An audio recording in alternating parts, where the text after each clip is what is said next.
When we think of the European conquest of the Americas, we often picture armored soldiers, mighty ships, and epic battles. But what if I told you the deadliest weapon the Europeans brought wasn't their swords or their guns?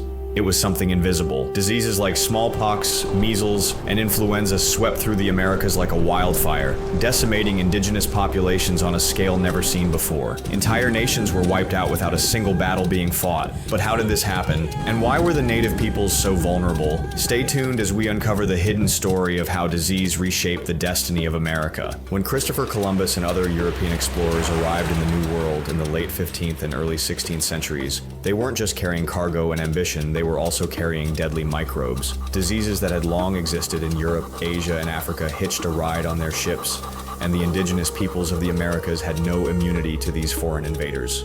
Smallpox, measles, typhus, influenza, these diseases spread faster than any army could march. Indigenous people had never been exposed to these illnesses before, so their immune systems were completely unprepared. The results were catastrophic. The numbers are staggering. In some regions, 80 to 90% of the native population was wiped out within a few generations. Entire civilizations like the Aztec Empire, the Inca Empire, and numerous North American tribes were devastated. For example, when Hernán Cortés arrived in Mexico in 1519, the Aztec capital of Tenochtitlan was a bustling city with over 200,000 people. Just a few years later, smallpox tore through the population, killing tens of thousands and crippling the Aztec defense. The empire fell not because of European military superiority, but because of biological warfare. In North America, diseases like smallpox and influenza reached indigenous communities long before they even saw a European face. Trade networks and displaced populations carried the infections far and wide, creating a wave of death that reshaped entire continents.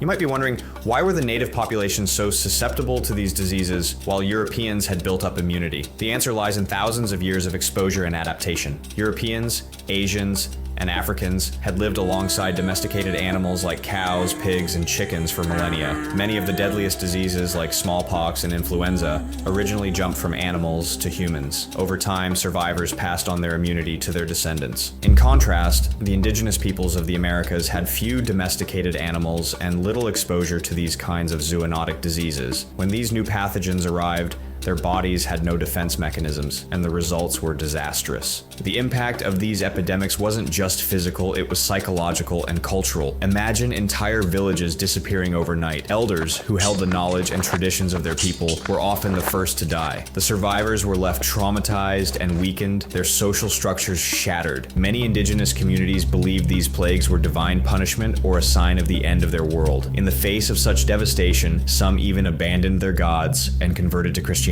hoping the European god might spare them. As if accidental epidemics weren't enough, there's evidence that disease was sometimes used as a weapon. In the 18th century, during Pontiac's rebellion, British officers reportedly gave smallpox-infected blankets to Native American tribes. This act of biological warfare was intended to spread the disease deliberately, further weakening resistance. This dark strategy highlights just how devastating disease had become. It was now seen as a tool of conquest. The long-term consequences of these epidemics were profound. With so many deaths, indigenous societies were transformed, traditional ways of life were disrupted, and European colonization became easier. The empty lands left by disease outbreaks were quickly claimed by settlers. Even today, the descendants of these survivors carry the legacy of these pandemics. Their cultures and communities were forever altered, and the stories of resilience and loss continue to shape their identities. The European conquest of the Americas wasn't just fought with swords and cannons, it was waged by an invisible army of microbes. Disease played a crucial role in the fall of empires, the displacement of nations, and the reshaping of an entire continent. Understanding this hidden history helps us see the true complexity of the New World's transformation. And as we face new global pandemics today,